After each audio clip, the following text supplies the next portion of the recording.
The experienced pilot had a solid military career. When it came to politics, he was a little out of his element. Despite this, he was selected for office, and he tried to make a name for himself by maintaining law and order.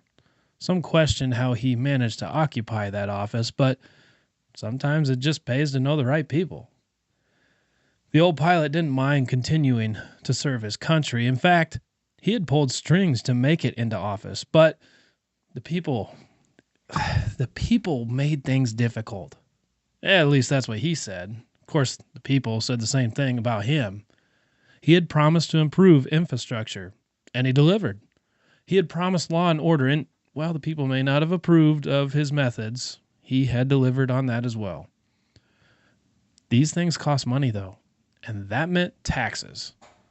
Now, in his defense, he never promised to lower them. Sure, the pilot had erected some statues the people didn't approve of, but were protests really necessary?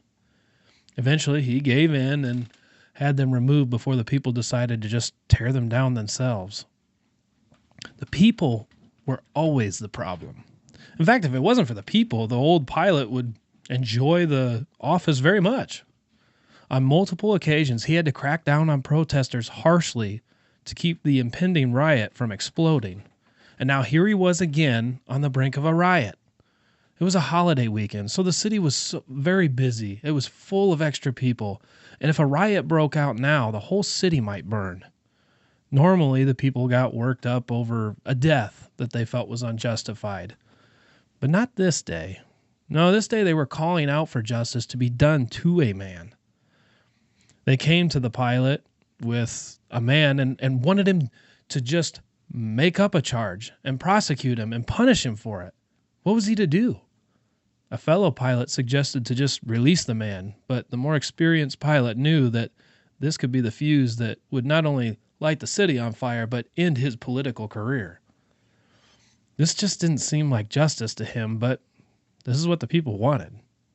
Sometimes you just got to give the people what they want in order to keep peace.